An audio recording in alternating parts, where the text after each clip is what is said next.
किसी ने क्या खूब कहा था कि अगर पाकिस्तानियों का ब्लड ग्रुप जांचा जाए तो अक्सरियत की रगों में मौजूद खून का ग्रुप टी पॉजिटिव होगा। जभी तो बजट में चाय और चीनी की कीमत में कमी के बावजूद शायकीन को होटलों पर चाय की कीमत में कमी न होने का कोई गम नहीं।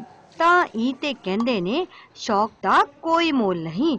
इसको छोड़ भी नहीं सकते, पीनी पड़ती। अब ये कम ही नहीं करते हैं, ये वो चाहते हैं कि भाई जो रेट बढ़ गए वो बढ़ गए। उधर चाय के होटल वाले भी जानते हैं कि कीमत कुछ भी हो, चाय की मांग कम नहीं होगी, इसीलिए तो हीले बहाने से काम लेते हैं। चाय में अगर रेट कम करेंगे तो फिर अब 10-15 दिन के बाद दोबारा वो हो जाएंगे, तो बार बार बढ़ाते या कम नहीं करते हैं। पहले भी वही पे आता था, अभी भी वही पे आता है। चीनी पहले कम आता था, अभी ज्यादा आ रहा है, इस वजह से हम लोग वही रेट चला रहे हैं। चाय बनाने वालों का कहना है कि गैस और बिजली की लागत समेत दूध पत्ती चाय के फी कप पर अंदाजन 14 रुपए की लागत आती है और चाय के शौकीन अच्छी चाय पीने के लिए पैसों की परवाह नहीं करते।